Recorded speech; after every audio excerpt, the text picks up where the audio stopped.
두 번째 작품 봅시다. 두 번째 작품 이제 고인도 날 못 보고 이황이라고 나와 있는데 밑에 제목이 있어. 도산 12곡 그러니까 전체가 12곡이야. 12노래야. 그러니까 도산 12곡인데 그 중에서 제 9곡이라고 나와 있단 말이야. 그래서 얘는 두 개로 나눠져 있어. 총 12곡인데 여기다 좀 간략하게 조금만 적을게. 총 12곡이야. 전 12곡. 12곡 12노래인데 이걸 두 개로 나눠. 뭐와 뭐로 나누냐면 전 6곡과 후 6곡으로 나뉘게 되는 거야. 전 6곡의 이름이 따로 있어. 얘는 언지라고 부르고 얘는 언학이라고 부른 거야. 그러니까 얘가 지금 구수잖아. 9곡이잖아. 그러면 전 6곡이 아니라 후 6곡에 해당하는 것. 그러면 전 6곡은 어떤 내용이냐? 얘는 자연 친화 또는 뭐 강우 한정 이렇게 되겠지. 자연을 즐기는 노래가 여기를 주를 이룬다면 언학 부분에서는 학문에 뭐 하자? 학문에 정진하자. 이런 내용을 담고 있어. 아마 여기까지만 얘기했을 것 같아. 맞습니까? 그래, 좋아요. 그렇다면 이 작품을 보고 요걸 한번 해보도록 합시다. 근데 여기서 보면 선생님이 전 12곡이라고 말했잖아. 그럼 이렇게 평시조가 이거 하나만 봐도 평시조잖아. 초장, 중장, 종장 3장, 6구, 45자 내에 사음부잖아. 그리고 종장의 첫 음보는 여던길 해서 3음보란 말이야. 그럼 이거 보면 평시조지. 이거 하나가. 이거 하나가 평시조인데 평시조가 다 해서 몇 개가 연결됐다는 거야.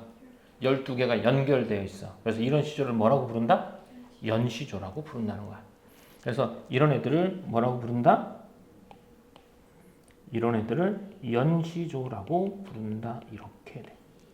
그러면 연시조의 특징이 뭐냐? 연시조의 특징도 살짝만 적고 가자. 연시조는 이게 들어가야 돼. 하나의 제목 아래. 하나의 제목 아래 평시조가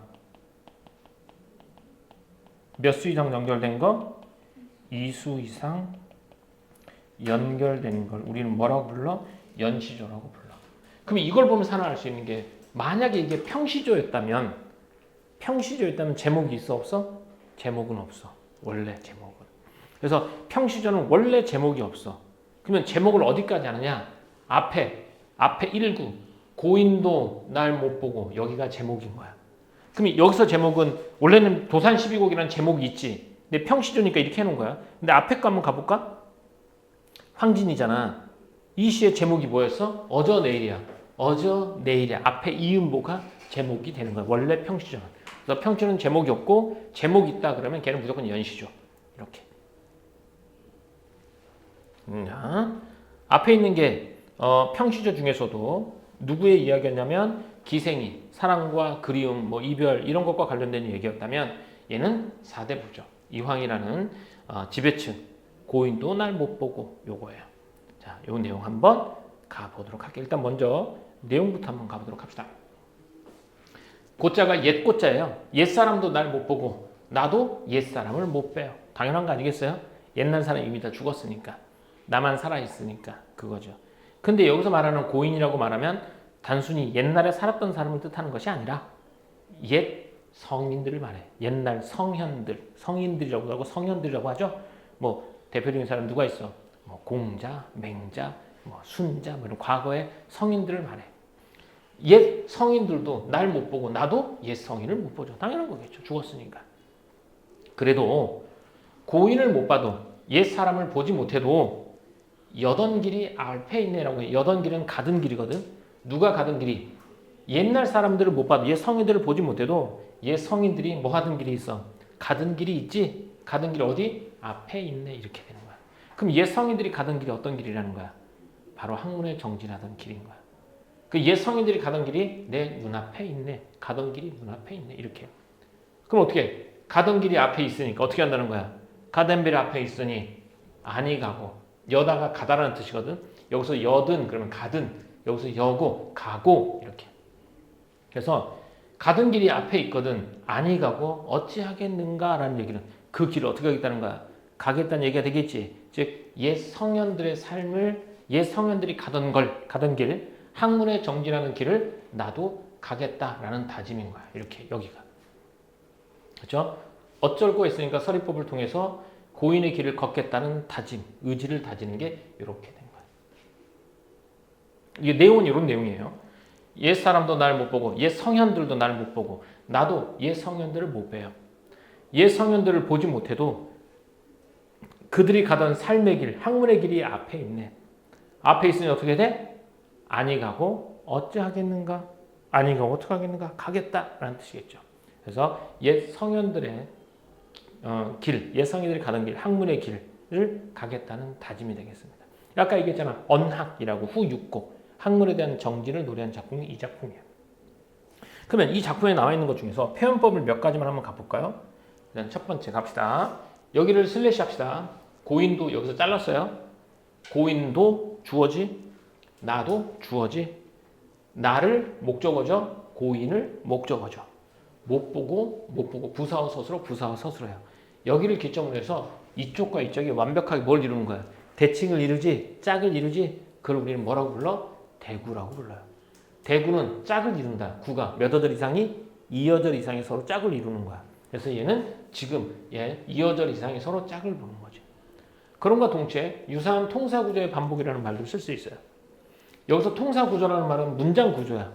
문장 구조라는 얘기는 다른 걸 뜻하는 게 아니라 문장 성분의 계열이 똑같다는 거야. 그래서 여기서 주어, 목적어, 부사어, 서술어. 여기서도 주어, 목적어, 부사어, 서술어 이렇게 되지.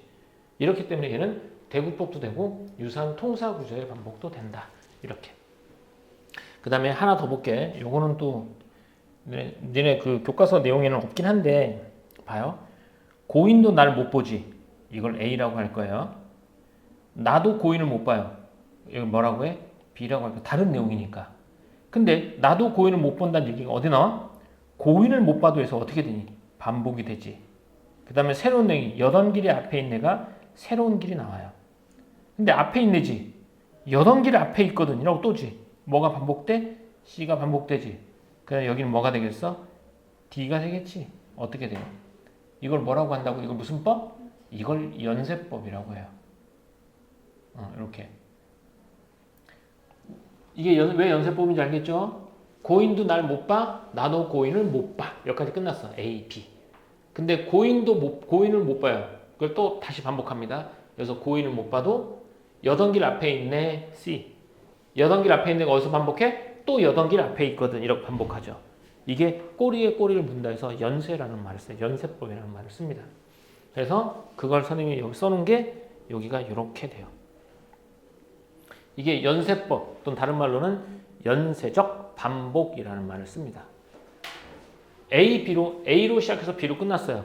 근데 그 다음 출발이 앞구의 마지막 B를 다음 구의 처음에서 반복하는 거야. B를 다음에서 또 반복해. 또 앞구의 마지막을 다음 구의 처음에서 반복합니다. 이걸 연세법 또는 연세적 반복이라는 말을 쓸 수 있어요. 됐나요? 연세법이 뭔지 알겠어요, 이제? 이렇게 쓰세요.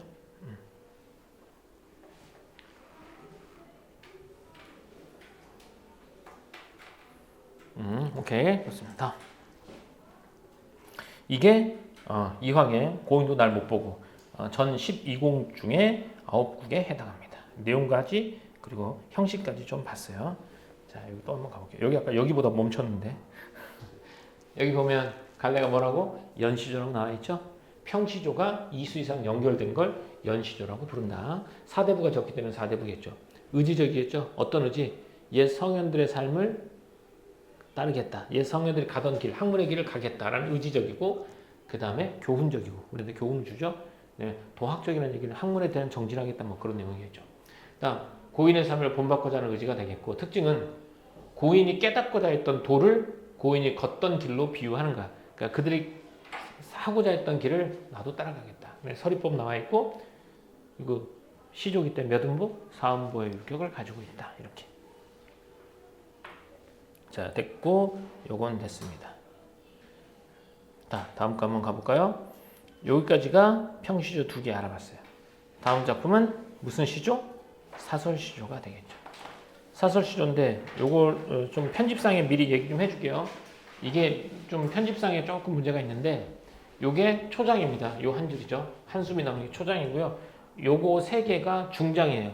여기 보면 줄이 뚝뚝 끊겨 있잖아. 끊겨 있는 게 원래는 다 이어져 있어야 돼. 얘가 중장. 그리고 마지막에 뭐가 돼? 종장이야. 그래서 초장, 중장, 종장 이렇게 돼.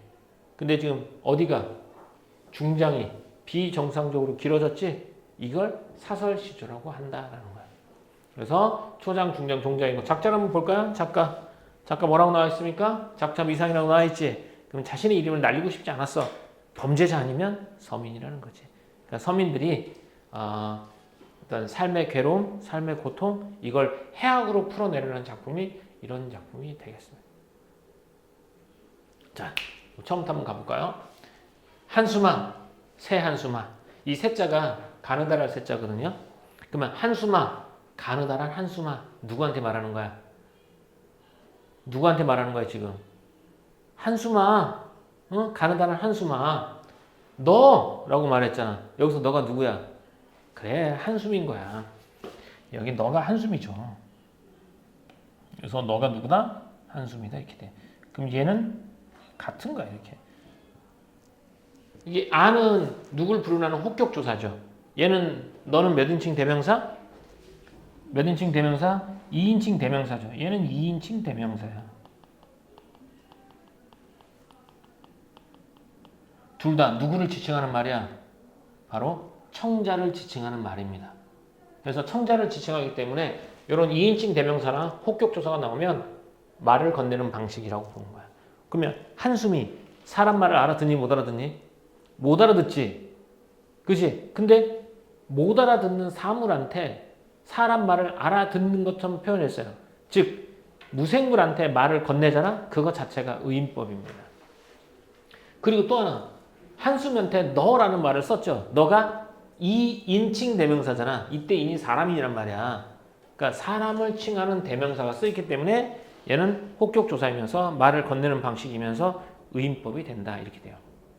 그러면 해석할 때 어떻게 되느냐. 한숨아, 가느다란 한숨아, 너 어느 틈으로 들어왔느냐. 이게 들어온다 그랬는데 들어오느냐가 아니라 들어왔느냐가 맞아요. 여기서 니은다는 2인칭 의문형어미거든요. 니은다 2인칭 의문형어미야. 근데 여기다가 만약에 요거를 조금만 옮겨 볼까 보자. 선생님이 살짝만 옮겨 볼게. 2인칭 의문형어미는 실은 두 개가 있어요. 니은다가 있고 여기다가 나가 더해져서 니은다가 있어요. 이렇게 그냥 니은다냐 나 니은다냐 이렇게 되는 거야. 나 아래에 있는 나. 그러면 얘는 2인칭 둘 다 2인칭 어미가 맞는데 얘가 나가 뭘 뜻하냐면 얘가 현재형을 뜻해요. 현재를. 그러니까 얘는 뭐가 되겠니? 과거라고 봐도 된다는 거야. 그래서 예를 들어볼게. 2인칭 이게 너 만약에 간다 이거랑 너 가난다 이렇게 두 개가 있다면 무슨 뜻이라는 거야? 너 간다는 너 갔냐?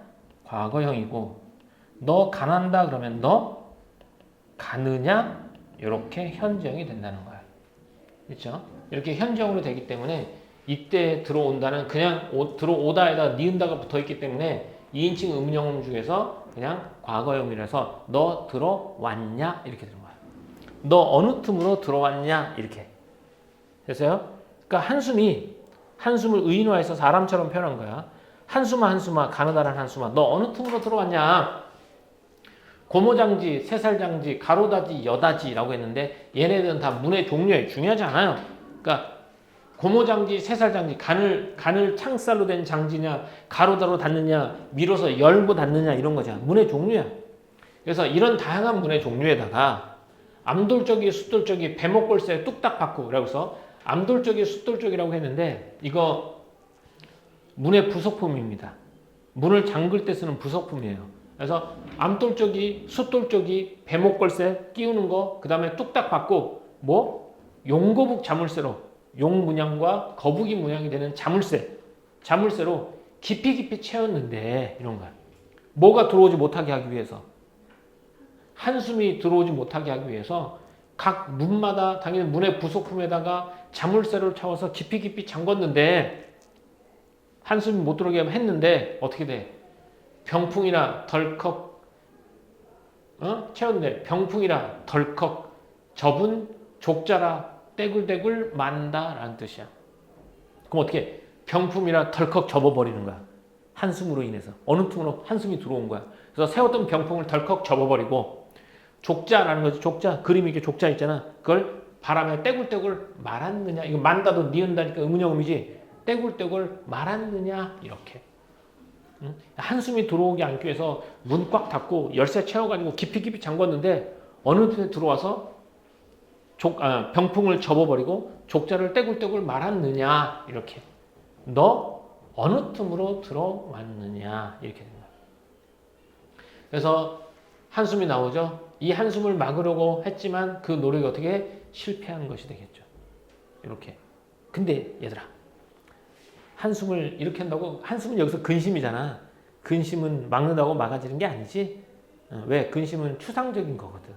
추상적인 눈에 보이지 않아. 이렇게 막는다고 막아지는 것이 아니야.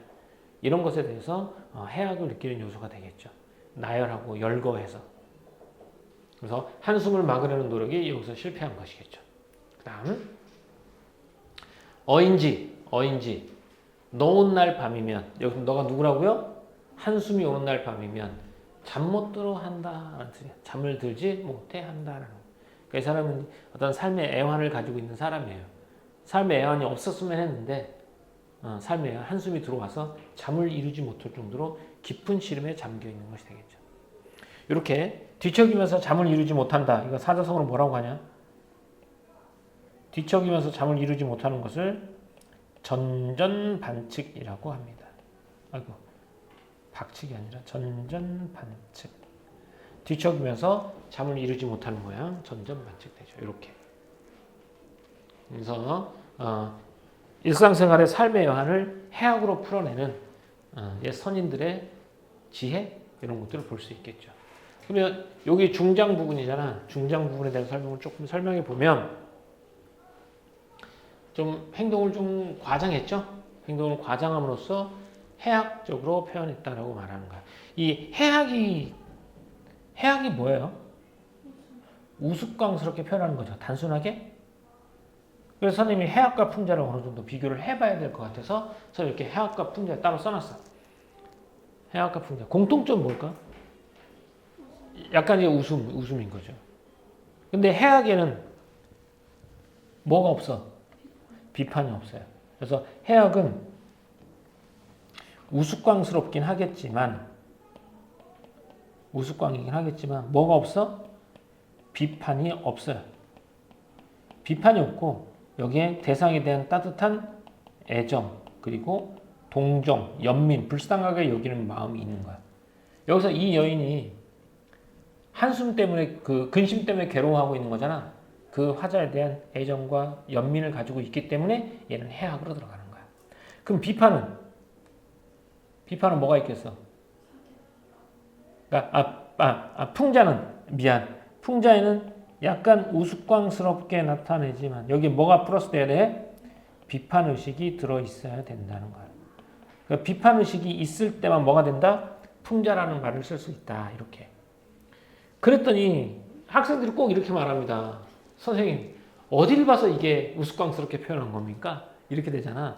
그러니까 우리가 말하는 우스꽝스럽다는 게 막 그대로 깔깔대고 웃을 정도의 우스꽝스러운 게 아니라 원래 해악은 어디서 출발하냐면 이 우스꽝은 앞에 있는 대상의 모습을 뭐 할 때 대상의 모습을 왜곡하거나 과장할 때 웃음을 나타내는 거야. 웃음을 유발하는 거야. 그러니까 웃음의 유발의 출발은 대상의 모습을 왜곡하고 과장하는 거. 여기라고 봐야지. 출발을. 됐어? 그러면 얘도 어떤 모습을 한숨을 막으려는 모습을 약간 진짜 이랬겠니? 왜곡하고 과장한 거지. 이로써 웃음을 자아내는 거야. 하지만 여기는 비판 의식이 없기 때문에 풍자가 아니라 뭐라고 본다? 해악으로 본다. 이렇게. 됐습니까? 오케이. 요게 사설 시조였어요. 여기 좀 이렇게 해줘.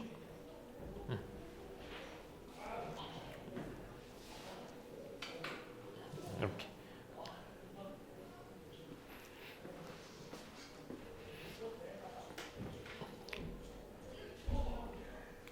그 윤재 혹시 이제 이거 복습 강의를 들을지 안 들을지 모르겠지만 듣게 된다면 배속을 정배속을 하면 너무 느려. 현장에서 듣는 거랑 이어폰 끼고 집중하는 거랑 느낌이 달라. 배속은 1.25배속으로. 1.5배속 너무 빨라. 필기가 다 돼 있다면 1.5배속까지 가능. 근데 한 번 처음 들을 때는 1.25배속, 두 번째 들을 때는 1.5배속. 괜찮아요. 자, 요게 사설시조였어요. 그럼 이거 정리 살짝만 하고 갈게. 깔리는 사설시조죠. 성격은 해학적이고, 그죠? 그다음 한숨, 문이나 창문에 관련된 사물들이 많이 나온다는 거고, 그칠 줄 모르는 실험, 생활 속의 사소한 사물들을 열거해서 진솔은 솔직하고 생동감 있게 정서를 표현했다는 거. 그리고 한숨한테 한숨아 너라는 말을 썼죠. 그래서 한숨아라는 썼죠. 혹족조사와 2인칭 대명사를 통해서 의인화했어요. 그리고 고달픈 삶의 애환을 해학적. 여기서 해학은 왜곡이나 과장해서 보여주는 거죠. 사음보의 율격에서 이탈하여 벗어났지. 무슨 시조니까 얘는 사설 시조니까. 기본적인 사음보 율격에서 벗어나서 장형화된 형식, 길게 늘어뜨린 형식을 가지고 있다. 이렇게 보면 될 거예요. 됐죠? 오케이, 됐습니다. 넘어가서 한번 핵심 정리 한번 가보도록 할게요.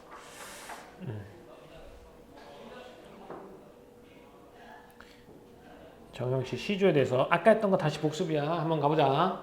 조선 후기에 발생했다고 너네 책에 이렇게 명시되어 있어요. 그래서 시조는 조선 후기에 발생했다고 봅시다.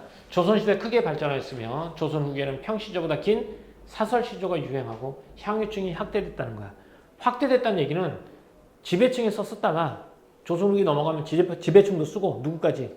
평민, 서민까지 썼다는 얘기가 되겠지. 그러니까 향유층은 초기에는 4대부 중심.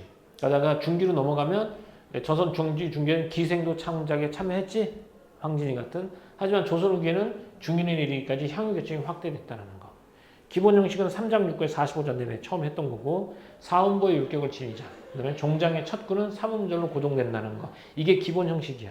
여기서 2구 이상이 비정상적으로 길어지면 그게 뭐가 되고? 사설시조가 되는 거. 이게 시조에 대한 설명이었고요. 그러니까 일단 아까 얘는 시조의 기본 형식을 지니고 있었지? 그러니까 얘는 평시조. 얘는 평시조가 2개 이상 연결되어 있지? 뭐해? 하나의 제목으로. 그래서 무슨 시조? 연시조. 얘는 3장 형식을 지니고 있지만 사음보 율격에서 벗어나 현저하게 길어진 시조가 되겠지? 그래서 무슨 시조라고? 사설시조. 이렇게 되는 거죠. 다음 해볼게요. 그러니까 앞에서 했던 거 그냥 복습이에요. 다 했던 거예요. 한번 읽어볼게요. 자, 어저 내일이야. 이거 못하네요? 여기 하나 그어주세요. 어저 내일이야. 이렇게. 어저 내일이야. 평시조고 서정시. 개인의 감정을 노래했으니까 서정시가 되겠고, 애상적이고, 슬프고 어떻다? 슬프고 쓸쓸하다라고 보는 거죠. 슬프고 쓸쓸함. 이별, 회한이라고 하면 이 이별의 회한이잖아. 회한이라면 뭐라고 해야 되겠어요? 후회와 한탄. 이건데 그냥 후회하면 회한이라는 말을 씁니다. 행간 걸침 얘기했죠? 어디서 나와? 제9태어가 나온다는 거야. 몇 번으로 해석했을 때? 1번으로 해석했을 때. 어저 내일이야. 그럴 줄은 모르냐. 있으려 하려면 가겠느냐만. 제9태어 보내고 그리는 점은 나도 물로 한다라고 했지. 그래서 그걸 앞으로 당긴 거야. 그래서 이건 행간 걸침. 그렇게 해석할 때만 그러니까 제9태어 앞에서 잘라서 1번으로 해석할 때만 이렇게 쓰는 거야. 그 평시조니까 사음보 율격을 가지고 있고. 님을 떠나버린 것을 후회하고 있죠. 어저 내일이야. 그릴 줄은 어저 내가 한 일이야. 그리워할 줄은 몰랐더냐 이렇게. 그리고 붙잡을 수 있었으리는 미련. 붙잡을 걸 하면 미련이야. 있으라 되면 가겠느냐만 그렇게 하지만 그리워하는 것이 되겠죠. 그 다음에 여기 있으라 했다면 제9태어 가라라면 여기가 몇 번을 해석하겠어. 있으라 했다면 가겠느냐만 지가 굳이 이렇게 되죠. 그럼 원래는 얘가 어떻게 돼 있어야 돼? 여기 있어야 돼. 본문상. 있으라 했다면 가겠느냐만 지가 굳이 이렇게 되겠죠. 여기는 이제 도치로 되는 거고 주체가 님이 되는 거고 구태여 님을 보내고라고 나와있죠. 그럼 얘는 여기서 구태여 제가 여기 누가 된다는가? 이게 되는 거죠. 화자가 되는 거지. 화자 황제지가 되는 거죠. 이렇게. 근데 이걸 표현한 이유는 뭐냐면 야 있으라고 했으면 지가 굳이 갔겠어 라는 말이지. 그럼 이 사람도 굳이 떠나고 싶지 않다는 거잖아. 그래서 떠나고 싶지 않지만 떠나는 님의 마음과 이렇게 보내고 싶지 않지만 보내는 화자만 지가 굳이 보내고야 이런 마음이겠죠. 그래서 화자의 마음이 교차하는 것을 보여주기 위해서 이렇게 한 거고 행간 걸리면 이거라고 뒤에 거 이렇게 해석됐을 때 행간 걸림이 되는 거예요. 그렇죠. 이것 때문에 행간 걸림이 되는 거죠. 좋아요. 그래서 이별을 대하는 님과 화자의 심리를 절묘하게 표현했다라는 뜻이겠고 이게 뭐 어떤 걸 해석더라도 작품 전체의 큰 주제는 별 차이는 없습니다. 이렇게 다음 이건 앞에 거 다 했던 거고 이거는 아까 했지만 총 12수로 된 연시조라는 거야. 전 6곡은 언지 그래서 자연에서 사는 즐거움 자연친화 강호한적 이걸 노래했던 거고 그다음에 후 6곡 언학이라고 했죠. 학문과 수영 아니고요. 학문과 수영 아니고요. 뭘 통해서?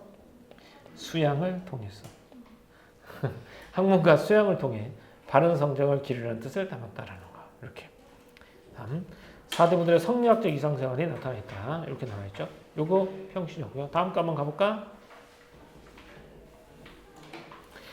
고인, 공자, 맹자 이런 사람들의 옛 성현이 되겠죠. 성현도 나도 못 보고 나도 성현을 못 봐요. 하지만 성현들이 가던 길이 앞에 있다고. 그들의 학문의 정지라는 삶이 앞에 있어. 그래서 아니 가고 어떻게 하겠는가라는 거. 그래서 고인의 삶을 본받고자 하는 의지, 학문 수행에 대한 의지 이런 것들을 표현했다고 볼 수 있죠. 됐죠? 이렇게.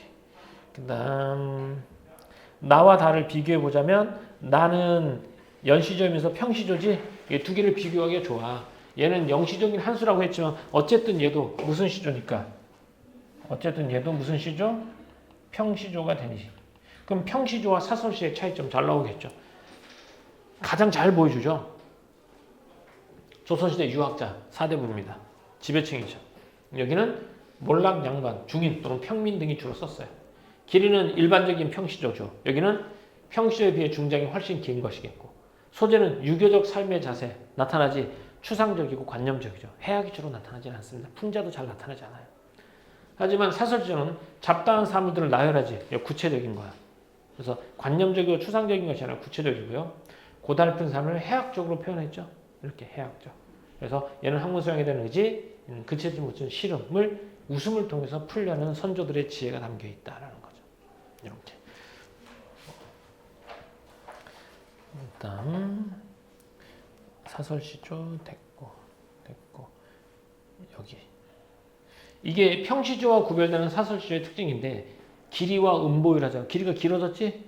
음보율은 사음보였잖아. 이 사음보가 파괴되죠. 그래서 율교에서 벗어나 현저하게 길어지는 거고 언어와 서재는 얘는 추상적이고 관념적이었다면 얘는 일상적이고 하찮고 잡다한 사물 이게 되겠고 얘는 서민들의 일반적 서민들의 삶의 애환 그 다음에 이런 세태에 대한 해학과 풍자가 나오지. 아까 얘기했잖아. 양반이라든지 그 시대에 대한 풍자가 나온다고. 어차피 이런 것들이 발전하게 된 때는 이미 근대고 민중의식이 성장했기 때문에 양반들에 대한 비판과 풍자가 충분히 나올 수 있죠. 이렇게. 됐어요? 이렇게 해봤고요. 뒤에 있는 것들은 선생님이 봤는데 학습활동에서 주로 볼만한 것, 이런 자료 더하기 이런 건 안 나오거든요. 근데 학습활동, 이건 앞에서도 한 번씩 했던 것들이기 때문에 이걸 굳이 얘를 또 다시 볼 필요는 없을 것 같아요. 앞에서 다 했던 것들이거든요. 했던 것들이니까 굳이 볼 필요는 없을 것 같고 이거 사설시조에 나와 있는데 사설시조의 특징인데 얘를 한 번만 읽어볼까 봐. 얘만 한번 읽어볼게요. 45페이지 얘만 한번 읽어볼게요. 요것만 읽어보자. 사설시조는 대개 종장은 평시조와 비슷한 틀을 유지하되 종장 마지막은 초장, 중장 혹은 그중 어느 일부가 사음보의 율격에 정제된 구조에서 현저하게 이탈하여 장형화되어 있다는 거야. 장형화되어 있다 어떻게? 길게 되어 있다는 거야. 사설시조를 지배하는 원리는 웃음의 미학이라고 할 수 있다. 웃음의 미학. 다른 말로 뭐라고 한다고 두 글자로? 해학이라고 하는 거죠. 일상적 삶 속에 감남을료라고 했는데 감남을료라는 말은 그렇지. 그러니까 갑을은 갑을 병정 무기 경신 이런 뜻이야. 그러니까 첫 번째 남자 두 번째 여자니까 그냥 일반적인 사람들을 감남을료라고 불러. 일반적인 사람들에 대한 관찰, 고달픈 생활과 세태에 대한 해악과 풍자 등이 그 주요 내용을 이룬다는 거. 내용상은 이렇게 돼요. 일상적인 언어. 아까 했잖아. 관념적이고 추상적인 언어가 아니라 일상적인 언어. 그리고 뭐 도덕적이고 이런 윤리적인 게 아니에요. 잡다한 사물들은 네 사설시에 흔하게 등장하죠. 이런 언어 요소들은 작품에 진솔하고 솔직하고 생동감을 불어넣으며 때로는 경쾌한 익살과 재담, 재미있는 이야기의 효과를 일으키기도 한다. 잡다한 사물과 행위를 숨가쁘게 나열하는 표현과 자주 결합함으로써 이런 더욱 두루지게 나타난다라는 거니까 바로 이제 어떤 해학 이런 것들이 잘 나타난다 얘기가 되겠죠. 이 밑에 있는 내용은 자, 가 나와 비교할 때 다의 소재와 표현에서 찾을 수 있는 특징이라고 했는데 가 나는 평시조 두 개고 얘는 사설시조가 되겠죠. 평시조에 비해서 사설시조에 드러나는 특징은 여기서 찾는 거야. 그럼 뭐가 되겠니? 일단 가장 큰 건 길어진 거겠지. 구체적이고 잡다한 소재들을 나열해서 생동감과 진솔함을 느끼게 했다는 것. 이렇게. 그 내용 자체가 뭐라는가? 일상적 삶의 애환을 다뤘다는 것. 이게 평시조와 구별되는 가장 대표적인 사설시조의 특징 두 가지가 되겠습니다. 이렇게. 자, 이렇게 해서 한번 알아봤고요. 뒤에 있는 형성평가 이것들은 문제를 풀어오도록 하세요. 근데 니네는 좀 시간이 급한데 원래 수업하면 그 다음 클리닉 때까지 해야 되는데 클리닉이 수요일하고 금요일이잖아. 금요일까지 해올 수 있겠어요? 이게 있는 문제? 외우는 것도 해야 돼. 근데 그러면 문제 푸는 게 먼저입니까? 외우는 게 먼저입니까? 라고 하면 어떤 게 먼저야 되겠냐? 외우는 게 먼저야. 그러니까 이걸 먼저 외우고 나서 문제를 풀어야지 문제도 잘 풀려. 그러니까 최대한 시간을 내서 해보되 외우는 게 맞아. 근데 외우지 않고 문제 푸는 거는 그냥 보여주기 위한 숙제. 외워와. 이거 먼저 외워. 그리고 문제 풀어. 이거 외운 것들은 피드백 때 와서 테스트 보면 되니까. 이렇게. 자, 그러면 오늘 하나만 더 할 거예요. 그렇죠? 좀 쉬었다가 합시다.